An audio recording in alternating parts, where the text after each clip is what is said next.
And from a public safety perspective, the fear of people to cause the police is something that to call the police in a time of need is something that harms everyone. We don't need that. If people are able to prey on certain people in our community, to victimize them, to rob them, because they think those folks are less likely to call the police, that makes everyone in the city less safe. It does absolutely nothing for public safety. So I just need to be clear, as our mayor has stated, the Minneapolis Police Department does not work with federal law enforcement for the purpose of conducting immigration enforcement.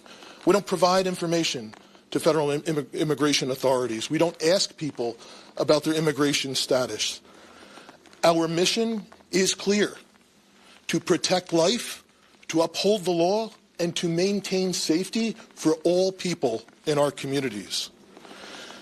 Over the last 24 hours, I have addressed every roll call in this city, from last night into this morning.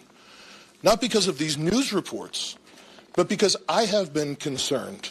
Both over the weekend, we've been getting reports, increased reports of immigration-related activity from members in our community.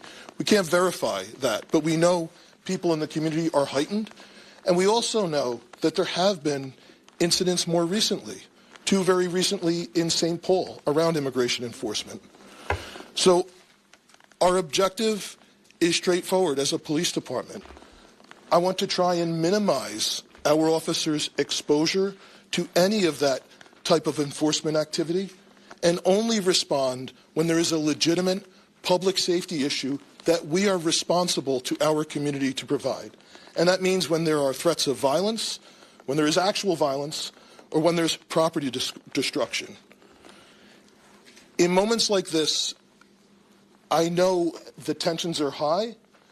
I know how real the fear is in our community.